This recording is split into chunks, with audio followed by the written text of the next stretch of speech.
Salut, bienvenue dans Plein des acteurs. Et merci déjà de me recevoir chez vous. Parce que nous avons qui boit qui bat télécommande parce qu'il y a des acteurs et bandits. Merci pour l'attention soutenue à cette émission. Et ça la biso bien makasi m'appelle ça là déjà avant même émission Banda et ça a vraiment que de comprendre que tout ça là quand même hein, et belé, n'est-ce pas? Voilà, et ça l'est bien. Alors, comme d'habitude, invité na biso ya mokolo lelo to découvrir après élément parce que c'est une actrice comédienne azali moko ya groupe moko songolo pakala to découvrir certainement après élément. C'est parti.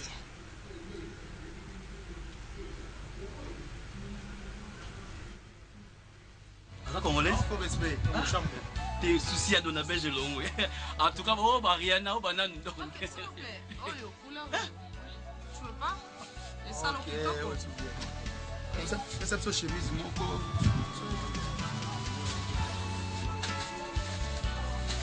Couleur paysanne.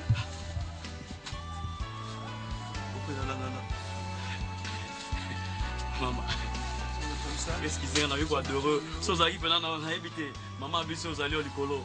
Tu vas couper ça comme bon ayo. Bandi m'a beaucoup dit voyou. Maman. Ne fais pas. Ne fais pas. Non, non, on va gâter. Non, on a sentiment là, ne fais pas. Non, non. Bandi m'a beaucoup dit voyou, maman. Ok, c'est bon. Maman. C'est bon. Ne fais pas. Oh, soukate. Souka na masuru, maman. Non, koukate. Non, koukate.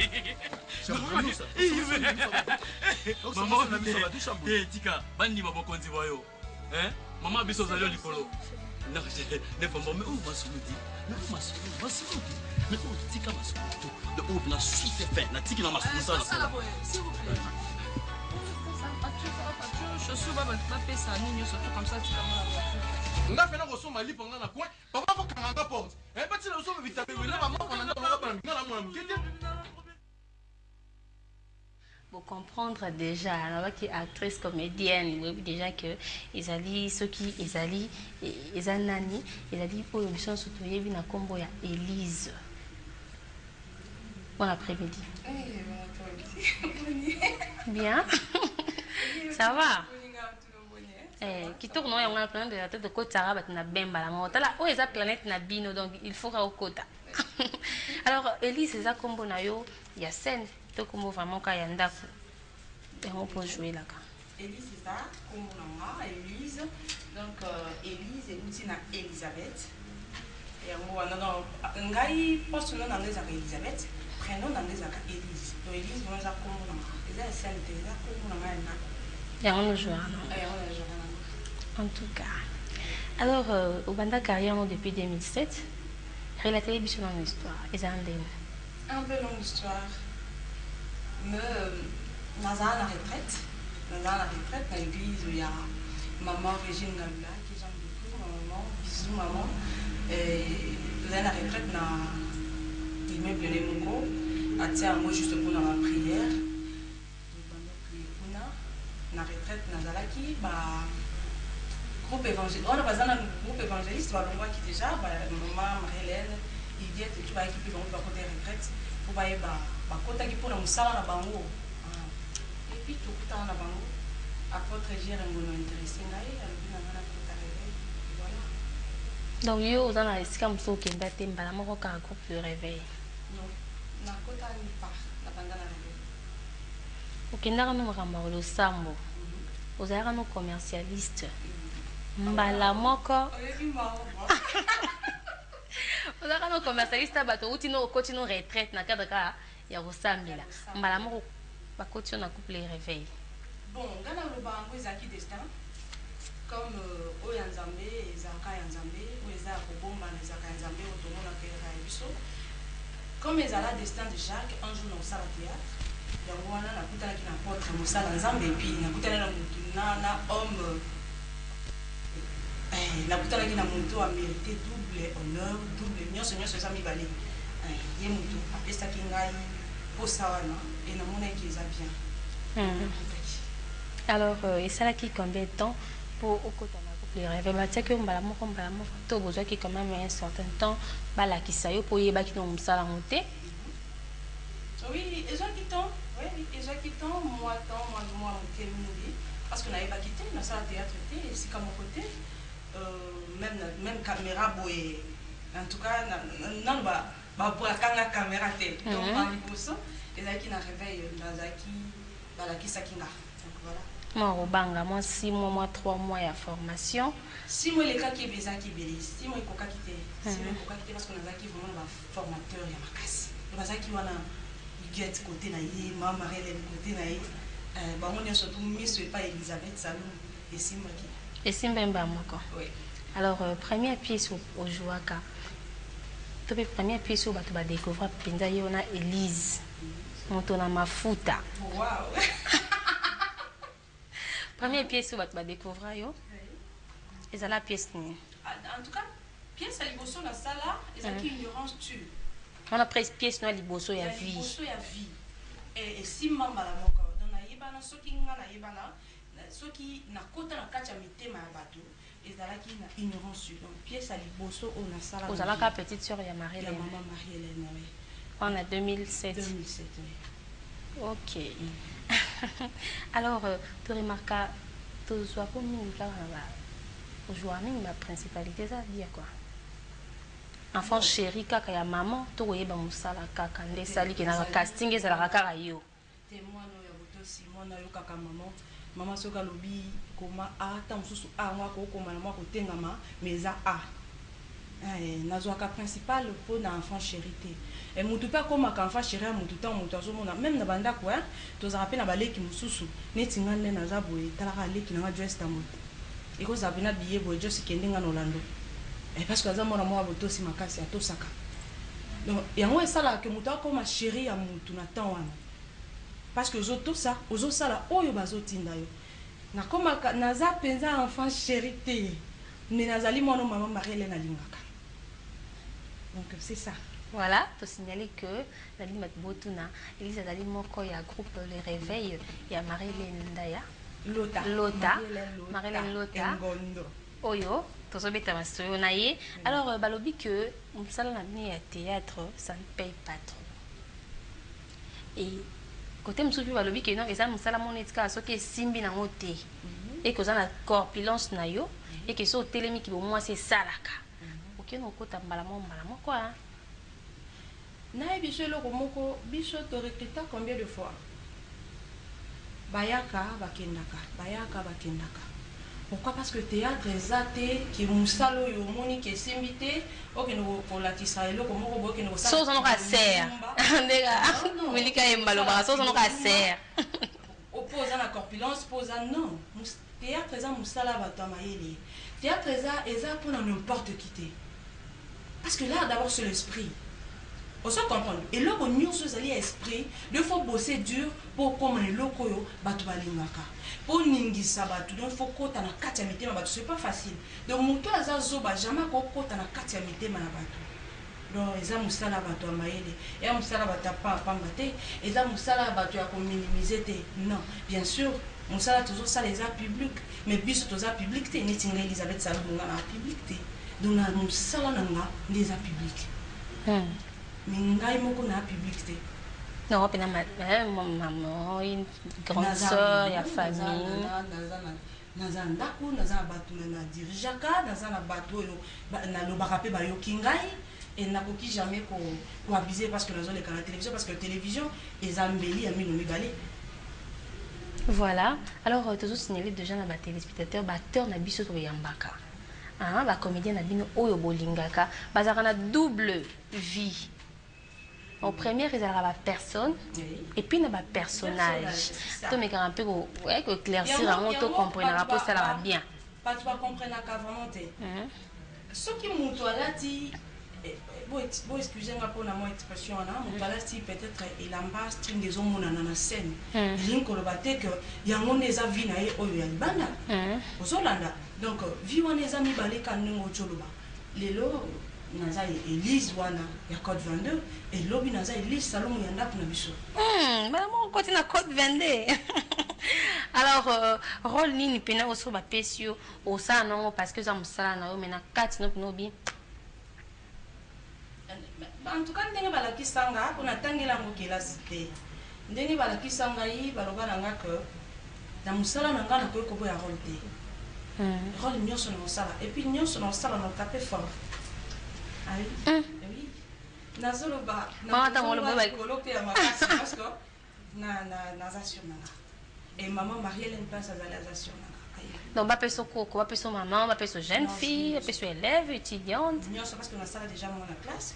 Moi na classe, na sala déjà moi na ndako, na sala nyonso en dehors. Il y a liboma, ndena maman pesanga de, na mususu wana. Mais so ba pesinga siko. Fille ya pas si penza boye.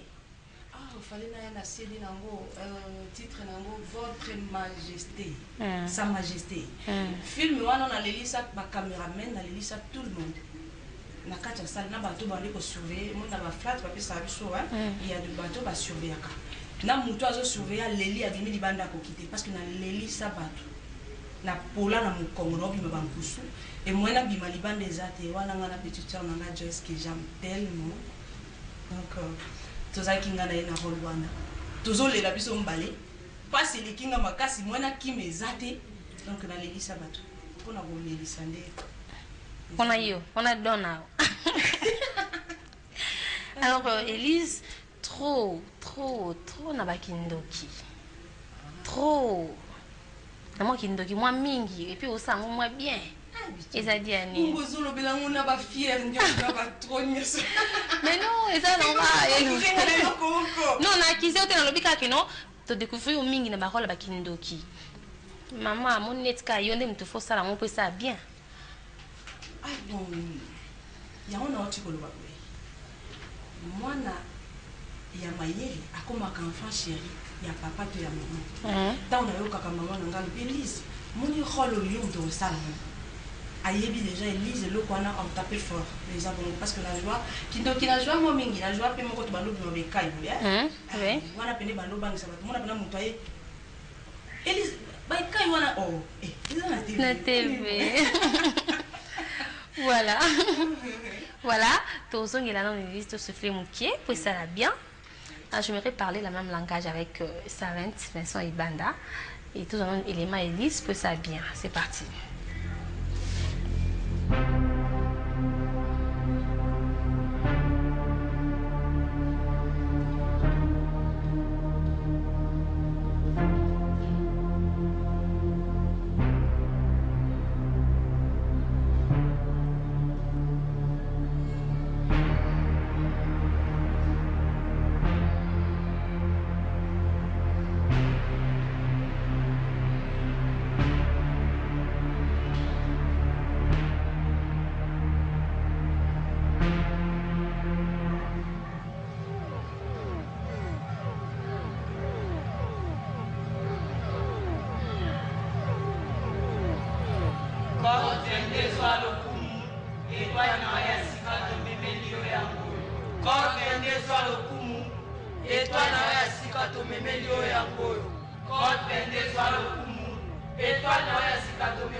Je crois que Moutaro, hein, Moutaro a contredire Ngate. Elise tourne à Bakindoki. Et puis, au salon bien à la zone de la Onane. Et puis, au salon bien ma casse. Oh, mais non, c'est à la raté. Mais non, c'est à la raté. Tant beau ça la boue. Mais non. Tant que Satan sala makamai, a sala ngo bien. Pas yébine n'a sala. Alors, on va appeler l'histoire dans un rôle où on est fait sala ngo bien. Papa, toi, pas un misala n'a pas mon abonnement à bino. Moi, monsieur, mais n'est pas contre ma cabane bisobo, bitumbe bani. Dans Bitumba, tant au salaire code 22, d'une manière générale, dans les bandes, quand même, combat est à la qui. Oui, bien sûr, parce que ça, ils ont que dévoiler mon salaire en boula, combat est à la caca. Et combat, et ce qu'il y a Libana, tu tiens à 4 groupes. Ah bon? Donc, il y a vu que combat, comment il y a. Mais plein, tu as 4 plein des acteurs, tu côtes à Rapenza. Donc, avant de bien autant, 6 mois plus, hein? Tu as vu déjà que yo, donc, au qui va les loter. Tiens à 4, il y a groupe combat P, parce que c'est normal. La 4 groupe P combat. Parce que la cache église, c'est exemple, l'église est dans le Mokili Mobimba, l'église est dans le monde. Et ici, l'église est allée, on a besoin de répéter. Alors, histoire à mon année à Côte 22, on a une mise à épée ma casse. Et ça qui, histoire, et ça qui est un peu comme qui est au somba qui a un to. Vous comprenez qu'il peut être un comportement, tout le monde a raté. La carte à groupe, Côte 22 est frappé qui. Faut que c'est normal. Fidèle à l'émission, pendant les acteurs, tu découvrir la vérité pour la Élise. Na carte à Côte 22, il frappe pas cabino, ti na carte à groupe. Alors, histoire wana, et c'est là qui, entre vous, wana, et on sait qu'il y a une sur la télé, to, et ça qui y a mon tour, il y a l'ibanda. C'est ça qui témoignage. Code 22, il y a témoignage. On peut appeler ça qui, à Koutanaki dans les Kambongo, appeler ça qui témoignage naïe. Et puis, c'est aux qui a un photo partagé dans le Baïba dans Moki, au Bazala qui était ensemble, la bus autoyoka qui témoignage wana. Au total, ça, où ils allaient dans Katia Moki wana. Donc, ça, on fait ça. Mais les cas bien, hein, baby ça. Oui, les cas bien. Natuni so baby ça yo que les cas bien. Code 22. Ah oui, les cas bien parce que Nandila n'a pas même commis tout ça. Tu bien code 22, code 22. Comme ça, on a fait un mot pour passer. On a sous code 22 bon. Et on salarié. On dit Mika. Ah oui. Alors, tout le monde a repris mine la pub. Et ça là, au bandai la pub on a avant au côté dans le monde de la télé dramatique, tout au bandit en kaka na maman au côté. En tout cas, na autre le bandai bandit que caméra boy na bien au cas na réveil. Na bien on a réveil. Publicité kaka na kacha réveil. Donc réveil. Ndé épée singa visibilité, maman Marilène épée singa visibilité. Au batu ya libanda ba moninga et ba sepé na sa ila bango ba produit na bango na sala. Pub. Voilà. Alors, et jalouse a raté entre vous. Parce que nous avons aux enfants chéris, nous avons presque. Si vous avez maman, mais pub, nous avons réveil, nous avons Élise, nous avons à peine côté de Mibali, nous avons Prince. Zam. Et ça, nous avons mixé, nous avons ma casse. Et déranger ma collègue nous sous-souté. Bon, peut-être réseau dérangé, c'est qu'Alébina est tenté. Ils ont dérangé, ils ont tenté de continuer à nous déranger, caca. Ils ont tenté. Et ça, c'est que ma Marie-Hélène Moutaloba, qui Élise a ça la publicité, non. Bakolo publicité, bakolo produit na bango, ne bazar on a besoin d'Élise. Et parce que numéro est à un bureau et pas à maman Marie-Hélène. Et on va bien à maman. Maman, est-ce qu'on peut passer sur Élise? Donc, par exemple, on peut tenter.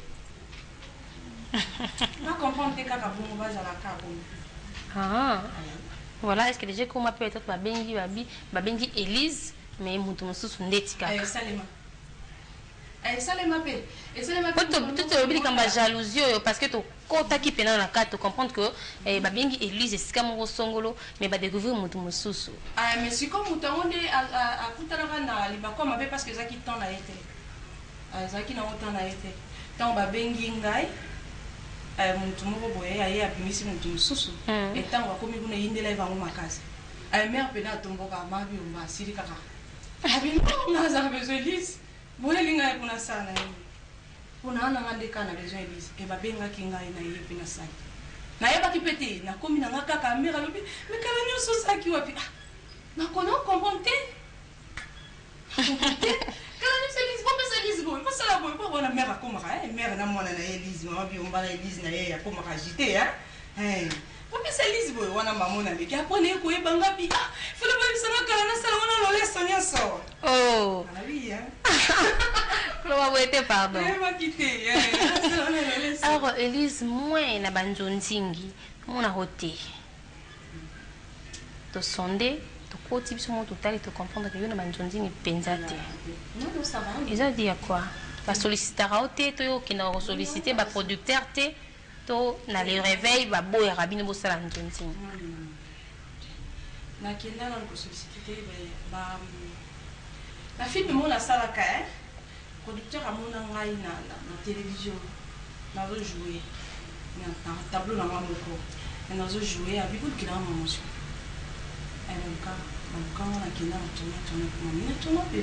c'est moi mingité parce que tout le monde a rome de thé aux amours qui dans son tonzing ça sent to ro dans ba 4 to 3 temps super d donc tonzing vraiment on te rencontre des biso à té po aux arrêter dans la minute tout le ba ko CP la non non ko CP la c'est un peu dur hein va comprendre gâté peut-être temps sous temps tonzing ezo senganga temps pe groupe le réveil ezo senganga et puis talaka code 22 ezo beta parce que kuna producteur alobi Elise au sala moi 2 3 tableaux si qu'on ça na sacrifié code 22 non faut cater parce que wana eza ndako na nga bisika soki na mabele tolie na mabele soki na lutu tolie na lutu na makasa Elise déjà payé na les réveils depuis 2007 quand même ah na za payé ba futanga na les réveils ah futanga na ba futanga na za chef na les réveils osana on a na les réveils osana na poste nazali non, il y a polémique à tout seigneur, tout honneur. Toro y a beauté et sur aux anangote to le batte que aux bon mais aux anan bien qu'encore aux commercialistes et qui peut bien que juste c'est que ça n'est pas bête. Alors des basolistards pas ma collègue Moussou collègue Moura Bengi Elise qui est tourné Pépane. Déjà Balimbisanga parce qu'il arrive à un moment peut-être basé en besoin de 2 ans de tournage dans le réveil. 2 ans de tournage dans le réveil. Et je vois qu'à au mois de temps parce que Bissou Montalaka, si maman Marie-Hélène, il faut tout soutenir la maman. Il y a mon côté en Zambie, il y a qui est côté à Boué, à Salaboué. Et Bissou tous arabes à Simana et pour le Sala. En tout cas balimbisanga makasi naza na bino na motema ena linga bino mingi bato nyonso babenganga na ya kotourne na bango ekina na ye te bolimbisanga film na no esili te toza na boya kaka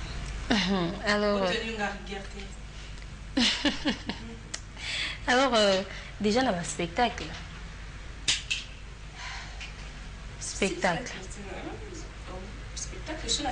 dehors au salle spectacle mon pena tout le monde pena parce que avec acteur il y a solo et na ba coupe wana bossi ça veut dire produit fini na télévision et ça na monga montage ba réalisateur ba ça ça makasi ba ça pem ça makasi alors na spectacle il te comprendre pena que non acteur ou expression faciale pena ya yé donc yé pena ya ngo déjà ata basali couper ata nini muto mona pena ilunga mo some na mini chona mo bilunga mo koma lokwa ya nyoka mo ni chilinge zonga couper wana cameraman place na kota ate non Elise il y a un spectacle de batibele en tout cas la salle en déjà batibele makasi et belé alors pe na tapa fort pe na gandi sabato public qui gana et na la tarama puta na zara mama diaconise maman Marie-Hélène maman Moluka nazala mwana diaconise oyo alandela makasi mbongo ya mabonza oh mayo mpe nazwaka mandamu na nga parti ya église voilà en tout cas ça livre tout souffler mouké Vincent Ibanda n'est-ce pas tout souffler mouké na élément moko ya église kaka élément moko ya les réveils pour ça la kitoko makasi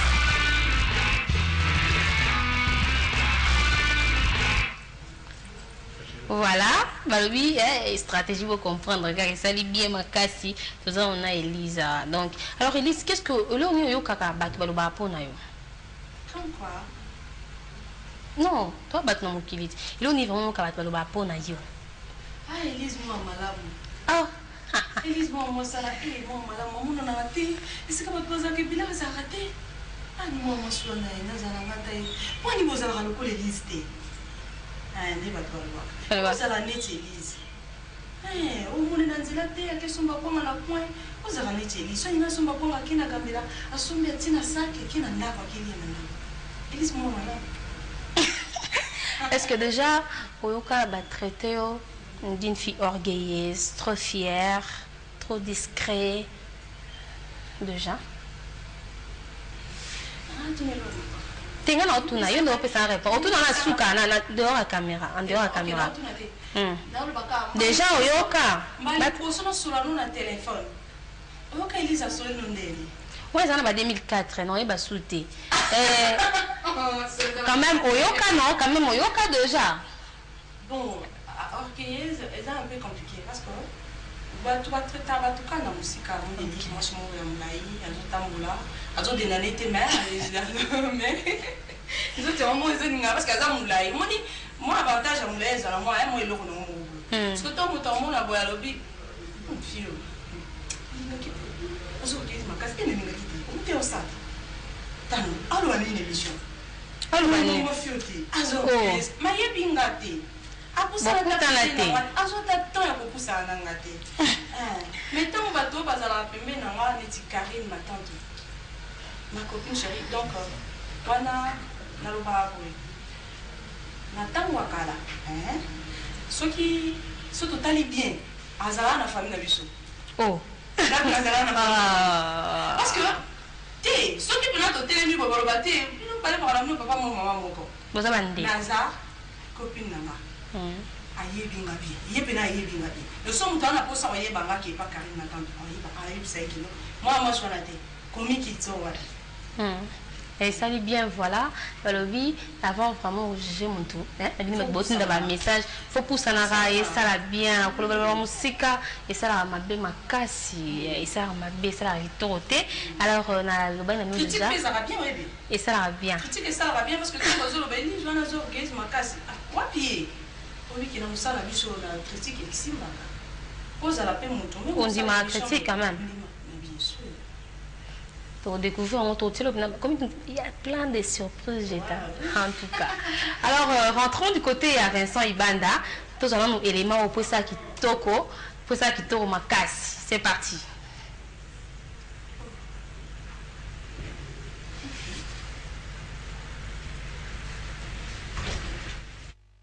La suite est faite. La tique dans ma sauce. S'il vous plaît. Je suis pas ça, nous surtout comme ça, tu vas la voiture. On a fait un ressort mali pendant la coin. Papa faut qu'on en porte. Et pas si le ressort vitamine, mais là maman on en a pas dans la moine. Mais comment putain. Non, on a casé dans ça la qui vient de me la main. Maman a casé dans comment il maman a casé mais la c'est comme ça. Il commence à pétition pour quoi il Luke na mbonga bien. Voilà mon ressort maman m'a dit. Hein, qui peut les gars m'a dit. Hein? So okanga mapeni okopi divorcer na biso tozongi na biso pe okamelaka ni chaque fois rolela nga mpe naleki no yakolela yanga mpe esala nga mpasi nini bomengo eza sina baye nanga mpe bomengo na bayango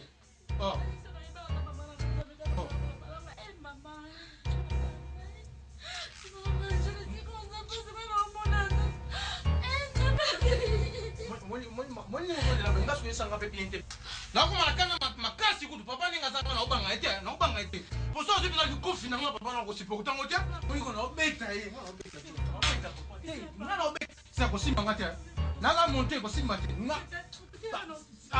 olemisanga olemisanga eke pomba olingo beta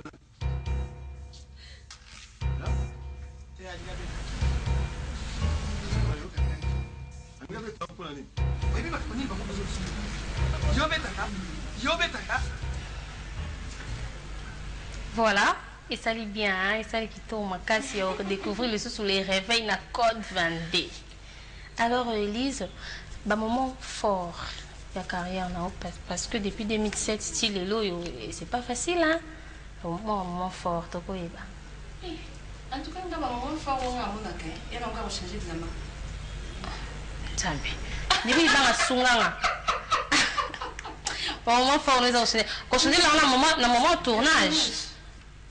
Il est mis à un niveau mon corps, ça va être. Et on a dit, on a joué dans un rôle, mon voyage, on a passé. Quand on a eu le passe, ma casse, comme ça, on a côté à changer de la main, la bimine, on a changé de tableau, on a mis bambou. Calme. Parce que. C'est bon. Non, mais comment tu que Bambi au péto, très tôt d'une fille, parce que ça, là, on a très tôt peut-être d'une fille. Désolé, n'a pas toi. Et soit à ôter. Et soit quand et soit quand pourquoi? Parce que nous avons le depuis que Naza Moussa dans les publics et Ngamo Elisabeth Salom Naza public. Ah, Naza public. Ngamo Elisabeth Salom na miyebi. Na yebi po Naza. Yango sala na nga so muto traiter nga oyo lingi comme tu veux. Oui. Alors, Elise, au Gérard, c'est un dingue parce que Elise, tu es bien en 2006, on est en 2004. Oui. Il y a les loyaux, c'est différent. Alors, au Gérard, c'est un dingue. Bon, c'est un dingue, nakumba ango bien. Nakumba ango bien parce que na mema ango awate. On a beau na ngana zina. Na tia bango peli boso na ngate. Parce que son atelier boso na ngai et communique en mususu. Le succès na ngai Elise les ana le secret na nga. Il y a succès na nga, la discrétion na nga, ya kikobata mananga. Succès na ngai ana sima mko. Le moment Elise na ali boso succès na ngai la nga na sima. On ça la Elise azala. Ça va bien. Ça lit bien. Alors, moi, un conseil, parce qu'il y a des gens qui appellent déjà, qui veulent savoir, groupe les réveils, vous répétez à Wapi, vous quoi, tous yeux, aux amours et à Bango, et vous sungapé, c'est ça la bien. Vous répétez à Wapi, vous les gars, chaîne Nini, bah, découvrir Pélis, jour Nini, heure Nini. Oui, tu répètes à l'église, vous avez l'église, dans l'église, dans le sport, soit comme il y a un sport, bien, l'église christiane catholique, on te tourne que non, dans le cas. Église, il y a un salle à théâtre. Église, il y a Marie-Hélène. Église, il y a l'église. Église, il y a tout surtout par autant. Non, groupe, vous avez l'église. Mais groupe, on a vu ça, groupe église. Ah, ok, d'accord. Oui, puis tes fondements, on a la retraite. Et avant, peut-être dans la retraite, pasteur Jean-Robert Ngondo, Azam Moutuakala. Azam Moutuakala, on a écouté Bango na Bonzambe na Bango, Bango va écouter na Bonzambe na Ngai. Si comme tu as même esprit, tu as un ensemble de continuer. Voilà, alors vous répétez la journée, la journée. Je répète mercredi, na vendredi. Vendredi, c'est un capot, on a une idée. Mercredi, de 9h, dis-moi, tu as su quand. Vous les carats vendredi. Les carats vendredi, à 21h, à RTGA. Et puis mercredi aussi. Voilà. Je crois que Kevin m'a trouvé Bengi. Hey, Bengi, vous avez pressé. Je crois que vous comprendre les détails à groupe Le Réveil. Parce que tu moi combattante na bango, na planète des acteurs. Alors un conseil, na batu bazo benga ba sepela na yo. Nous sommes sur la théâtre déjà. On a besoin peut-être, les gens ont sur la neti. Par exemple, pour moi comme le royaume, les gens ont théâtre les gens ont maman le royaume. Hey, vous qui ne pas soukoulaye. Ah yo pas wala bafuta pamba. Oh. Eh, jamais. Toko bandaka te toko mambala moko. Ngana bandaka ka te na koma Elise. Te. Ezaki pe na mwanzela. Nzele akamulai eloko nyoso tu aka facilité. Nzele eza mulai. Oyo alingi ko koma lokola Elise mbala moko eza un peu difficile. Azala nanu ka ye. Donc mutu azana besoin de sala théâtre to ko sala cinéma. Ndenge to benga kama boki ya na mboka na biso théâtre. Azala ka ye. Ponga la zalanga nakutaka igeti masiki toko igeti ayi ko jouer igeti ayi ko loba mais nga bana ba ko zala na bando loba tena koma lokola igeti il faut na zala lokola igeti mais nga bando ko lule loko ko sepela ne loko za kati ya igeti nga pena koma ko jouer lokola igeti mais avec amour na on loba ngona bolingo et on atala ka zo jouer so igeti azo jouer na tala ka na kati on a dit Elise azara soki nazo jouer après ça m'a pour ça ko jouer parce que franchement na tala ka igeti et puis c'est igeti sous pour ça ko jouer parce que azo mona kende ko na mazo tala na bolingo do azana pour ça ako abanda ko jouer neti ngai En tout cas. C'est un peu ça. Donc, bah oui, on va avoir besoin de commander Élise, pas comme on a bango listé, pas à la carte bango. Tu vas avoir bango et Simba. Mais si on va pas commander Élise, et on commander Élise, il faut ça là. Il faut ça là. Il faut ça là, tableau de maquillage. Il faut ça là. Pardon? Il faut ça là. Au succès, on bosse dans la biso. Il faut ça là tableau de maquillage. Il faut ça là maille. Il faut ça mafuta. Maquillage boy. Nga kutunela za boné style mascara boy. Na sepela makasi mina koka ko tshate na eba teni. Pour comprendre Élise coaching ya maman Marlène. Niveau qui va question mais tozo comme tu ne sais pas ngote. On est là. Na ça d'accord mais pour nga mona zo kitala. Alors relation on a ba collègue nom Sousou. Ma collègue en dehors à réveil. En dehors à réveil. En tout cas, vous plaisir, tout ça bien. On n'a pas autre coup dans la carte, tout ça très bien.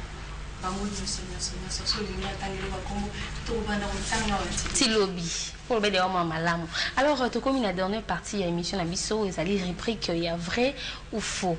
Alors, j'aimerais d'abord rentrer du côté réalisation puis Abisso Jungle Oyo pour te découvrir on a vrai ou faux. Juste en face de moi. C'est parti.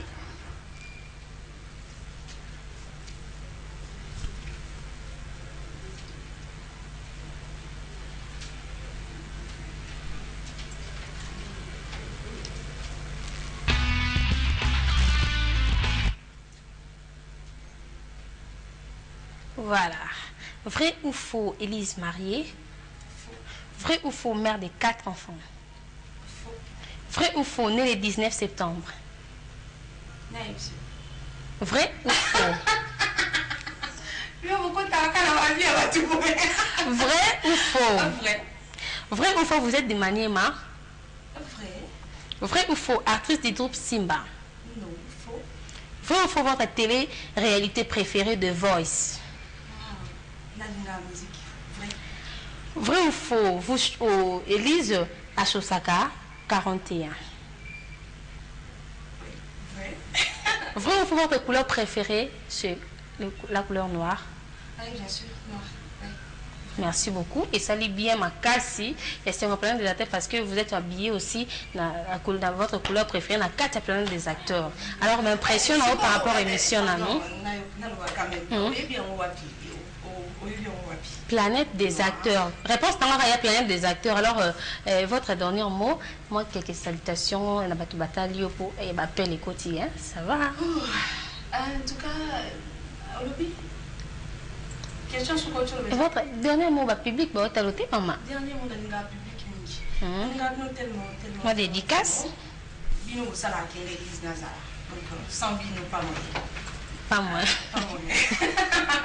Moi, je suis maman Marielle Lota, maman Monté, maman Zara Kamte Amuneni. Zara Kabongo, Zara Kabongo. Les babys sautent là-bas, Kapousse, Elise, Kapousse, les Kélis. Maman, Soki Yote. Et Mélissa Angaka, Mélissa Elote. Toi, Kabana. Papa, la biso Jean Ouvert et Mondo. Mon pasteur qui Jean vient. Papa, Obika, na Congo Naïs. Namoni Naïs Betamba, ma copine que j'aime beaucoup. Naïs. Dina Lokassa et Salou Mouza, ma grande soeur, Feza, famille nous c'est ça qui s'engage, je suis le Maniema, mais Nabota mina qui s'engage, famille tout na qui s'engage va monter na bino. Voilà. Donc voilà, Vanessa, Mathéo, Neptune, Dorcas, tout le monde. Je vous aime beaucoup. Merci beaucoup. Merci d'être les nôtres aussi. Et cet après-midi, et salut Bissot Kitoko. Joyeux anniversaire à Rachel Kichita. Mbotama est là, plein des acteurs et souhaiteux. Joyeux anniversaire. Alors, oui, merci Ebélé. Merci Ebélé à la personne qui clique sur j'aime et puis ensuite il partage. Et tant la partage, on a su qu'à Solis ou bien. Et c'est le bourgeois, non, le bourgeois propre, fils Makaya, le bourgeois. 3 fois des bundes, Zalaka Wana, parce que Mikolo va vivre en sonde. Et fils Maka est celle qui tourne Makasi, et la moupandi à fils Maka, la moun balamoko rit fait à la rose.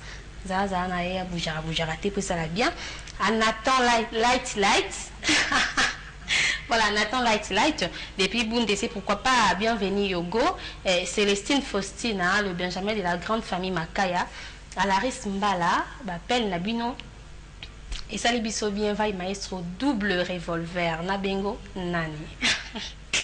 Fanny Mampouya Jessica Lubelo, voilà, Rigardo Ngoma, et ça, les biso qui te remarquent, c'est une benga qui appelle la bien message en tout cas, et ça, qui te comprendre que tout le carabangon est belé. Merci à toute la grande équipe technique. Oyo, ah, vous avez la équipe écoute, sur la 4 planète, hein. Namoni Djupri Libanga, JR Mampouya, Cédric Lisumbu, c'est ça? Voilà.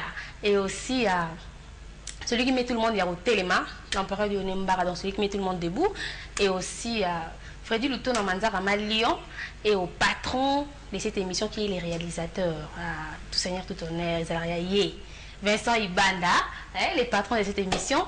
Merci beaucoup, notre chef Niaso Barenvillera toujours confiance dans l'émission au plan des acteurs parce que Balobi Awa, Tobo Mabon Likolo. Parce que basoso la rosoa to memba to zika acteur de tibaïlis to tiba na planète tabongo pour s'y retrouver. Alors pour les autres to kangi mabo marana bien to kota moté. Je vous retrouve la semaine prochaine. Portez-vous bien. Bye.